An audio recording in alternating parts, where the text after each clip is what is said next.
And this is going to be a new segment. I mean, this is one of my favorite tennis websites. So you can see the URL is live-tennis.eu, and it's just a live ranking, ATP ranking, WTA ranking page. There's so much great information on this page, and basically what I'm gonna do here is I'm just gonna scroll through it and name things that I find to be interesting in the rankings. All right, so I think the best way to do this is actually start going from 100 to 1. So we're gonna start with the men's side today and then go to the women's and then do the women's afterwards. So let's start off at the 100 position. And I think it's just cool to just check in on the rankings every once in a while. Actually, I'm gonna go to 128 right around the Grand Slam, top 128 players you think are gonna be Grand Slam. I'm seeing Luca Van Ash right now, 129. What happened to Van Ash? It was him and Feast. They were coming up similar times, and Feast just skyrocketed while Van Ash is now 129. Borna Coric as well, a player that, I haven't seen in a while. Martin Dams had some good weeks. David Offen, Coleman Wong, 124. This is actually his career high. Good for Coleman. I expect him to keep going up. Dino Prismic, 119. I expect him to keep going up. He's actually lower down than I would have expected to see him. Rafael Dark, career high 113. He's going to be rising, continue to rise. Jordan Thompson, 112, low for him. Obviously, the injury concerns. 31 years of age as well is interesting. Didn't know he was that old. We continue. Benjamin Bonzi, 103. That is low for me. To me, he's definitely a better player than his ranking is right now. So interesting to see that. He's also playing in a challenger right now. So interesting in the Lille quarterfinals. Let's see, I wonder. Let's see who Benjamin Bonzi is playing in the quarterfinals of this Lille challenger. He faced off against blocks. There you go. They're facing off against each other.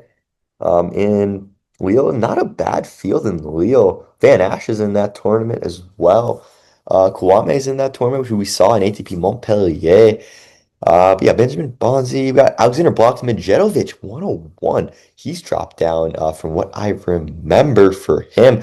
Must have been due to time he missed last year because of the injury. Then we have blocks. I expect him to continue to rise. Stan the Man, 98. Love to see Svaja in the top 100. To Burner slipping a little bit. Budu Chaga made it to the top 100. Got Green, Jesper De Jong, Arnaldi, Walton. Uh, that section is interesting. I can see some movement, possibly some of the players we mentioned before, taking their place perhaps. Kecmanovic 84, that's low for him in my opinion. Komisanya Buse, I wonder how he will go in the clay courts. He's a good clay court player. Then we got Nava Mueller. Whoa, Alexandre Mueller is 77th in the world right now. Damn, he has dropped a lot. Tirante up to 75th. Love that. Kovacevic down to 74. Whoa, he has dropped a little bit as well. Vitko Priva. Arthur Kazoo, 72nd. I would have guessed he was in the 100, maybe 80 to 100 range, something like that. Hubert Hurkacz, 71. We'll keep a close eye on Hubert as we will go later in the year. Ethan Quinn, expect him to continue to rise. Colin Non, Juan Manuel Cerundolo, 68th. Good for him. I expect him to continue to rise. I low-key rate Juan Manuel pretty highly. Quentin House, nice. Spitzeri, good work. 65th. Matteo Berrettini, 62nd. He's gonna be an interesting one to see what tournaments he plays, see how many tournaments he plays, see if he can get seeded for Wimbledon. That's a big thing to see if he can get into that top 32 for Wimbledon. So we'll keep a close eye on Matteo. Um, to below 57th, would not have expected that. Pericard slipped a little bit. Kamil Mazjak, Martin Fuchsovic, love to see that. Daniel Altmaier slipping a little bit. Sebastian Baez also slipping. Lost his points from Rio, of course. Corda into the top 50.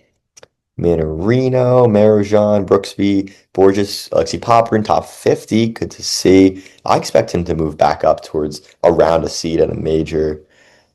Echeverry, let's go, 44th. Mary Cilic and Dimitrov, 42, 41. The old guard still doing it, still in the top 50. Good to see. It's all about just staying healthy for them. Diallo 39th, Munar 38th, Fonseca 37th. So Fonseca's dropped a little bit. No surprise as has had a poor start to the year. Ugambert 36. I mean, obviously, I expect Fonseca to continue to move up. Feast 35th. Okay, pretty good for Feast all in all. To be 35th at the moment. Uh, Obviously, he did play like this part of the year last year, so would not be crazy to see him kind of stick to this ranking for most of the clay court swing. But definitely the area for improvement in Feast's ranking is going to be from Wimbledon and really the grass court season on because he barely played in the summer and the fall. So that's going to be the big opportunity for Feast. The fact that he's 35th right now, after all the tennis he's missed in the last year, Feast is a sneaky top 10 finisher for this season. He perhaps could find his way into the top 10. We got Chapo Mute 33rd. How is that possible? Makic Rinderknecht, he's been slipping a little bit, Rinderknecht. He also hasn't been getting the results done this season so far. I wonder if he'll stay in the seeded range or if he'll fall out. Tsitsipas going in the right direction. Nakashima, this is career high. Interesting. Then Tiafo, Vachereau, Cam Norrie, 26. Sneaky one that made it into the top 10, made an ATP finals. I believe he might have been an alternate, but I believe he played at least if he was an alternate. Tommy Paul, 24th. I expect him to move forward. Leonard Sienna also expect him to move forward. Career high. Lahechka, expect him to move forward. But if all these guys are moving forward, someone has to drop down. Looking at Runa for sure. Obviously, he's going to drop out of the top 20. Darderi, one of the players I'm most excited to see for the clay court season. And actually, before the clay court season happens, I'm actually going to make like a ranking video on players I'm most anticipated to watch for the clay court season, and he will for sure be on the top 10 list.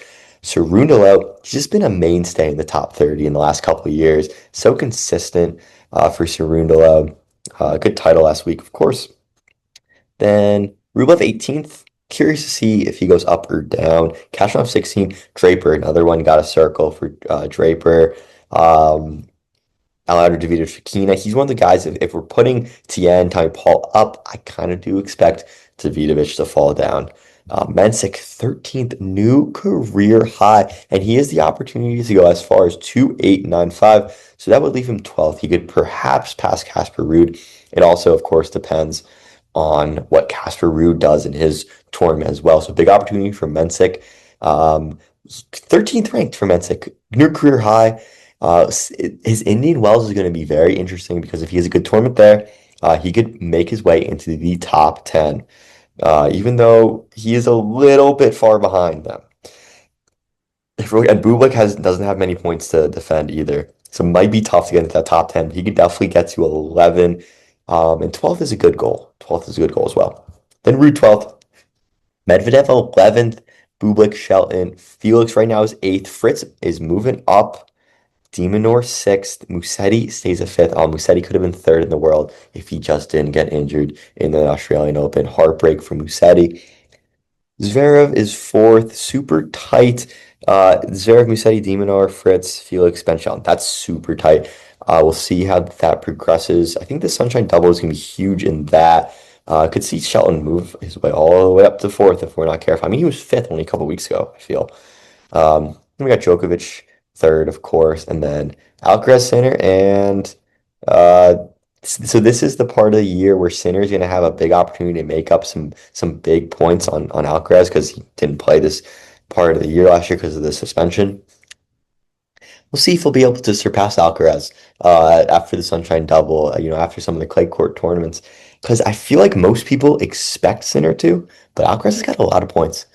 So that's that. And look real quick at the live ATP race. Never too early to look at this. Alcaraz, Djokovic, Demonor, Shelton, Sinner, Zverev. I expect all of those guys for sure to be in the final 8, which is crazy because that's six people, and I can't see any of these 6 missing. Then we got Mensik, Bublik, Felix. Yeah, this is where we get to a little bit dicier. Who's the players jockeying for that 7 and 8 spot. Mensik for sure is definitely going to be one to watch out for. Felix for sure. Musetti, definitely. I memean, Musetti. I mean, I love the way Musetti plays. Then Fritz, Medvedev, Tien. I don't think Tien will make an ATP finals this year, but he could be close. Um, and yeah, maybe Tommy Paul, perhaps. That's probably as low as I will go on the list. Casper? Nah, probably not. But yeah, interesting. And then if we head to the schedule, so who's playing Indian Wells, Miami? Who's already withdrawn? Obviously, Hogaruna withdrew. That makes sense. Any other players that have withdrawn from Indian Wells already? Juan Manuel Sereno's gonna have to qualify, so he's the best ranked qualifier in that one.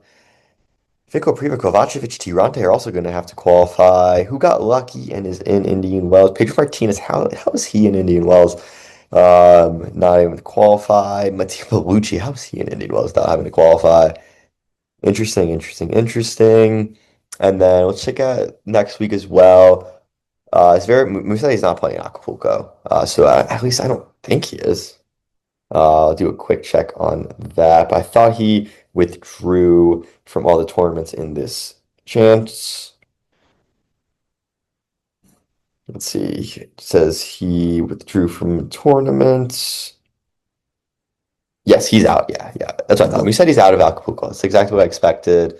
No reason to test to play that tournament. Get healthy for the Sunshine Double in the clay courts. Clay, I mean, Musetti is the natural surfaces king. Not king, but he's really good on natural surfaces. Get healthy for clay. Get healthy for grass. Interestingly, Acapulco, no Fritz, no Demonor. Um, Acapulco top seeds: Zverev, Musetti, Shelton. But Mussetti's not gonna be there, so it's gonna be Zverev, Shelton. Big opportunity for Shelton. Maybe another 500 for him. Maybe he can start racking up some 500s. Um, yeah, we'll take a deeper dive when the draws come out for this. Santiago Cerundolo. So all the guys that are playing, interesting actually. Fabio's playing in Delray Beach, of course. That makes sense. Dardarius, all the players that are playing in the South American clay court, they're probably going to stay down there and play these clay court tournaments. Santiago. And the last thing I want to check is who is the highest ranked player that has to play in a, or is not has to, but is going to play in a challenger. Interesting that Royer is the highest ranked player that's going to have to qualify for one of these tournaments. In terms of a challenger, here we go. Filip Misalic going to be playing Saint Brieuc. So yeah, 86 ranked, going to be moving it down the challenger. Complete respect. Get your wins in the challenger. Get your ranking points in challenger. Um, it makes sense to play this tournament, in my opinion. But yeah, there you go. Quick next gen look. Yodar, Sakamoto, Kwame, Fonseca, crazy Fonseca still on this. Budkov Kier, slow start to the year. Diame don't know much about. Schwartzler, Blanche, Mondeluse, Angle. Okay, we'll see. We'll see. All right, so that's the men's. Let's look at the women's tour. Again, we'll start at around the 100 mark. Let's see who we're seeing. Messing Ingles, 125. Fruvertova, 118. Taylor Townsend, 116. John Jen. Sasnovich. Talia Gibson. Core patch 105, a little lower than I would have expected. Ashley Kruger 103. Donna Vekic 100th, lower than I would have expected. Then we got Lou Sun, Alicia Parks, Katie Volinets, two players that are very interesting. We'll see how far they can go. I expect them to continue to move their way up. We got Slovenian, Juvan, Rakimova, Potapova. This is definitely one. I expect Potapova to move up in the rankings for sure. Uh, Golubic, Palpadosa, 84th, Anna Blinkova, 83rd. Sonmez, 80th. Good for her, up to 80th. Their career high, 69th. Um, Bunzeva Bolter, Yakova, career high, up to 70. Beatrice Haddad Maya, she got a top 10. Good for Beatrice Haddad Maya, Sona Sierra. Marengo, Kazakina Frisch, Kracheva, Tatiana Maria 55th, Kudamertova 54th, Antonia Ruzic up to 51st in a new career high. 23 years old. We'll see if she can continue to progress at the young age. Buzas Monero in the top 50. Sophia Kennan, she was as high as 4th in the world, 44th right now. Haley Baptiste. in a good spot. See if she can move her way up to a ranking in the majors. Also looking at Coach Gioretta, maybe she can do that. Sarah Bejlik, 20-year-old, up to 38th in the rankings. Also see 19-year-old Czech Teresa Valentova. So two Czech youngsters. We got youngsters from the Czech Republic in both the men's side and the women's side doing fantastic things. Crusade up to 36th. McCartney Kessler. And then we got some new career highs. No surprise here, Christian Ayala and Jinyu Wang. As we got Maria Sakkari 31st as she tries to position herself to be ranked at a major. Fernandez. Maya Joint, she's at her career high 28th. She's also only 19 years old. I feel like she had a slow start to the year. Kostyuk 27th. Her career high 16th. The way she was playing the start this year, she's one of those players. She can defeat anyone on her day, especially on the hard courts. So excited to see how she does. I don't expect her game to translate that well to clay, but I have really no idea. I can see it translating well on grass, but we'll see. Ostapenko, Raducanu 25th, Zhang. Xinwen Zhang is 24th. Kalinskaya 23rd. Mertens, Schneider, Navarro, Samsonova, Eva Jovic, new career at 18th. I expect that to continue to move its way up. Claire Towson 17th.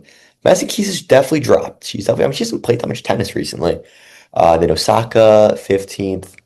Then we got two Czechs, Nushkova, Mukova, Belinda Bencic down to 12th.